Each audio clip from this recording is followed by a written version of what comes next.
O vídeo de hoje é sobre os meus livros favoritos da vida. E para entrar nessa classificação de meu livro favorito, o livro tem que ter mudado a minha vida, ter mudado alguma coisa dentro de mim, por exemplo, como a forma como eu ajo, como eu falo, como eu penso, e entre outras.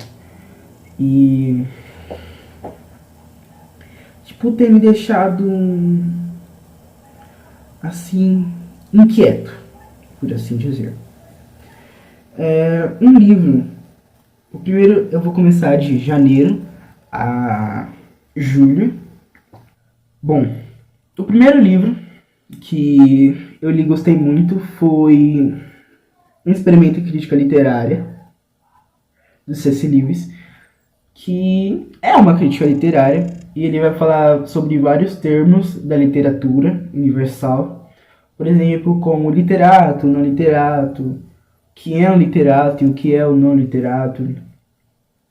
Ele também vai falar sobre como se escreve, como o autor escreve, sobre as lentes do leitor, sobre que às vezes a culpa não é do autor e sim do leitor. É um livro muito bom, que eu não lembro muita coisa, mas eu prometo trazer um vídeo só sobre ele depois. Outro livro que eu li também, que pra mim é o maior livro e melhor livro da literatura contemporânea brasileira, que é O Peso do Pássaro Morto, da Lina May, que é um livro incrível, que eu não posso contar a história dele, o enredo, porque o enredo em si, que é o clímax, eu não posso contar, que eu ia estragar a surpresa de você tomar esse soco em forma de literatura. Já que não posso contar, né, o enredo, que é o clímax, que vai acarretar no decorrer da trama, né, não posso dizer muita coisa.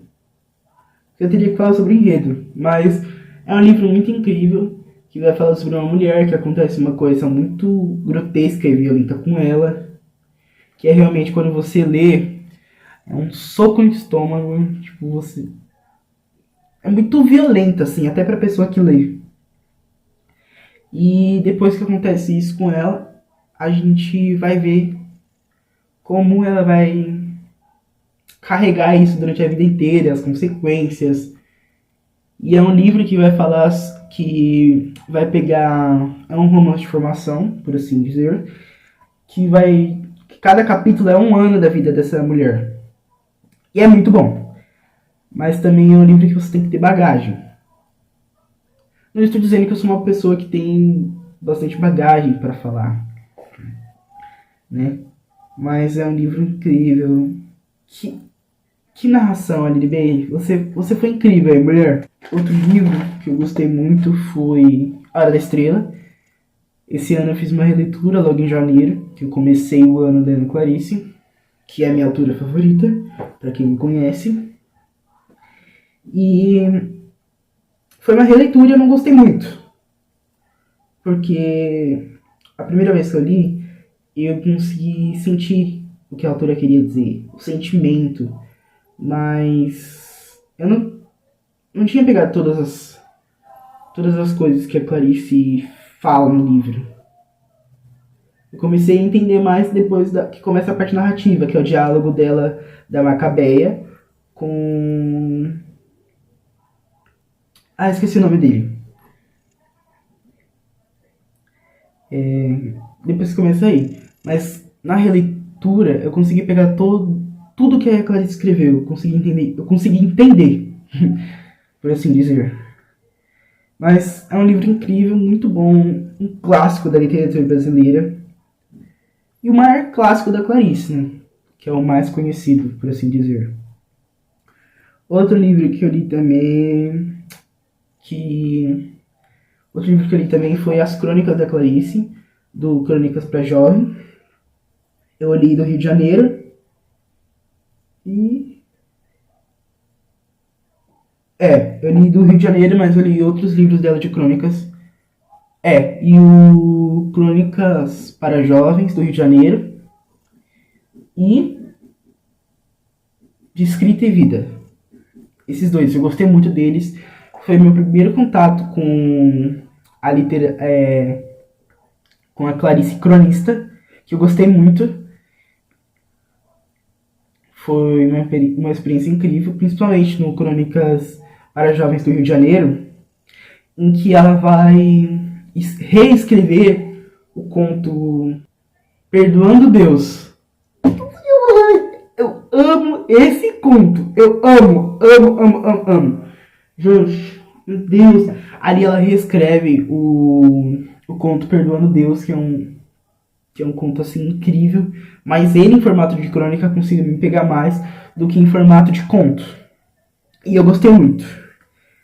Clarice como romancista, jornalista, contista, ela é boa em tudo que ela escreve. E tudo que ela faz ela é boa. É incrível isso.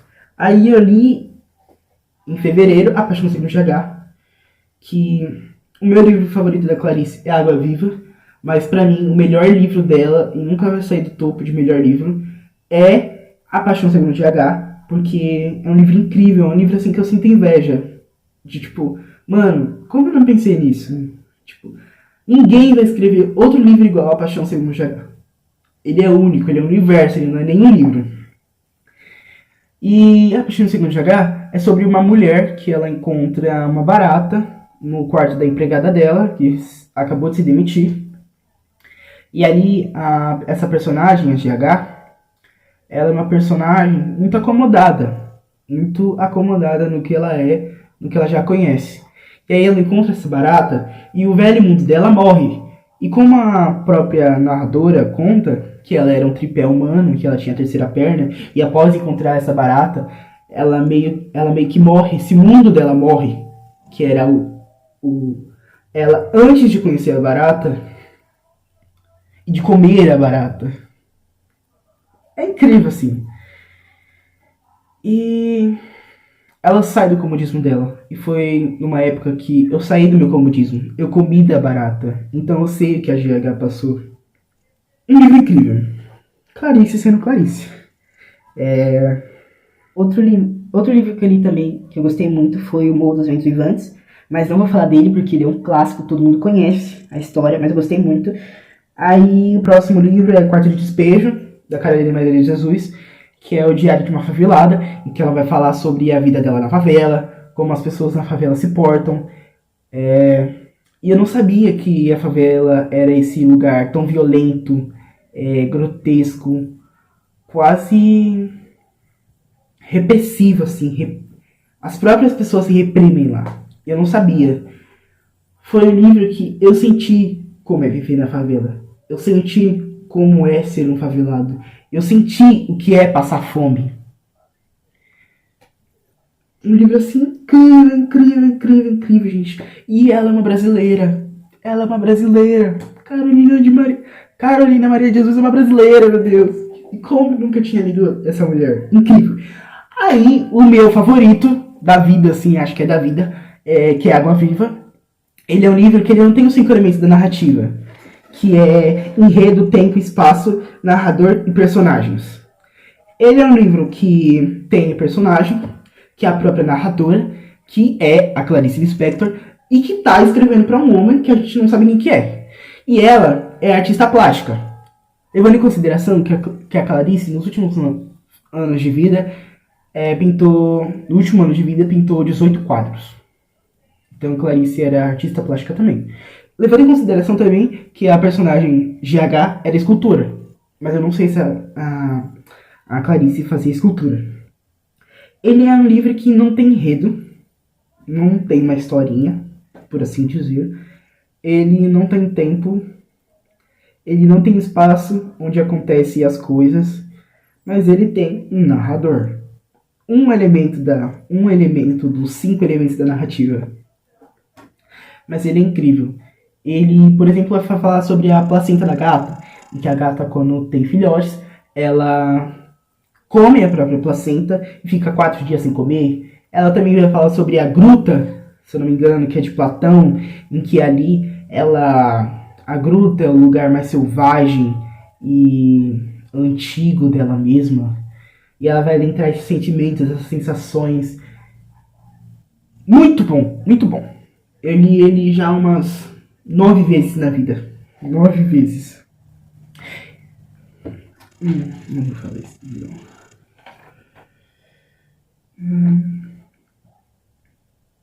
Aí eu li também Cartas Perto do Coração Selvagem da Clarice, mas não é um dos meus favoritos.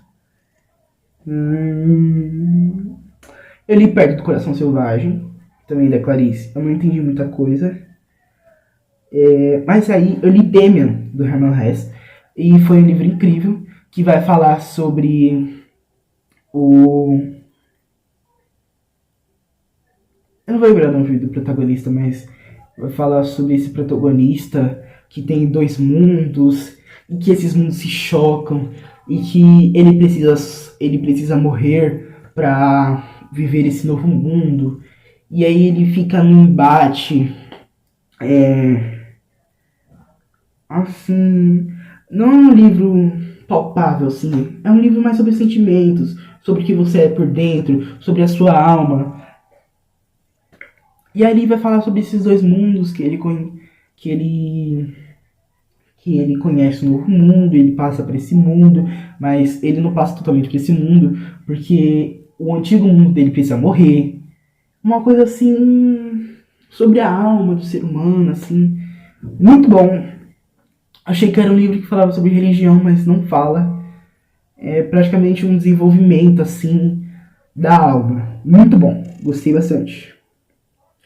Aí tem o próximo, é Um Sopro de Vida, também da Clarice. Que vai falar sobre os últimos anos de vida da Clarice. Não, desculpa, não vai falar sobre os últimos anos de vida da Clarice.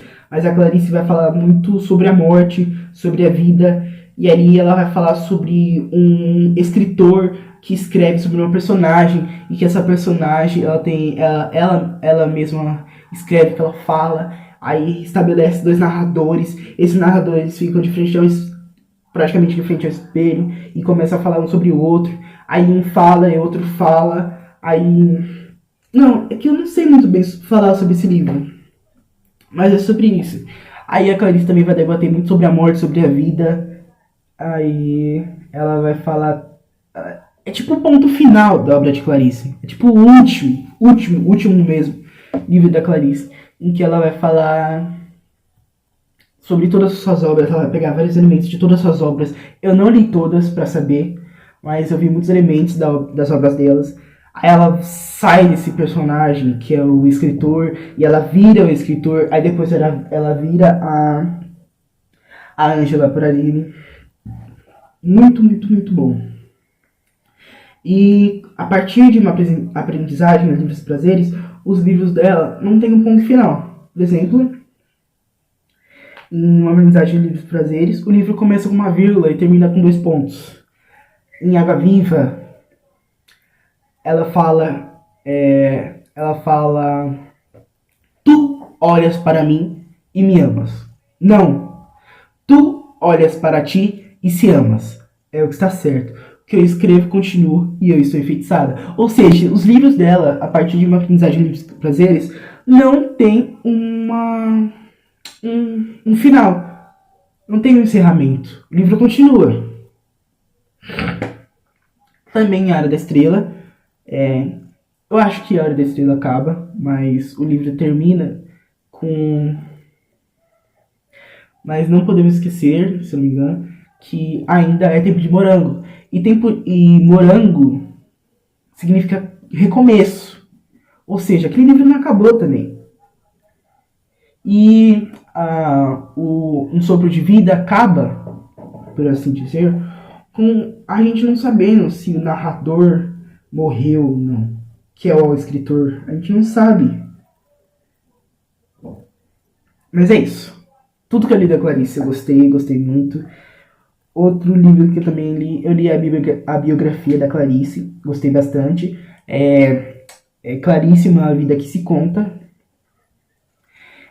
Estou lendo Uma aprendizagem, um livro dos prazeres. Eu tenho essa edição bem acabada, que é de uma aprendizagem, um livro dos prazeres, que é um livro que vai falar sobre a Lorelai e Ulisses, que é um casal que não é muito bem um casal, mas a gente sabe que um quer ao outro, mas os dois não querem dar esse passo.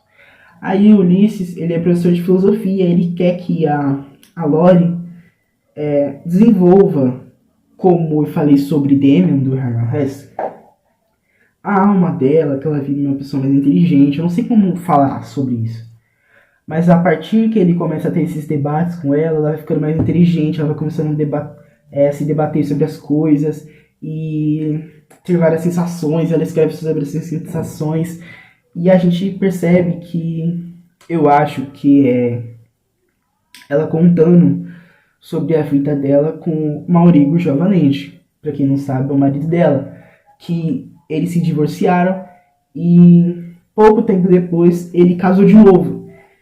Também eu acho que para quem ela escreve em Água Viva é pro Mauri. E aqui acho que ela conta a história dele com ela. Será que foi isso que mudou a vida dela? Será que foi por isso que ela começou a escrever desse jeito? Essa literatura mais hermética que a gente conhece? Não sei. Eu não terminei esse livro ainda, mas muito bom. Gostei bastante. Pra mim não é o melhor dela, porque pra mim o melhor dela é Água Viva e A Paixão Segundo Chegar. É isso. Obrigado por assistir.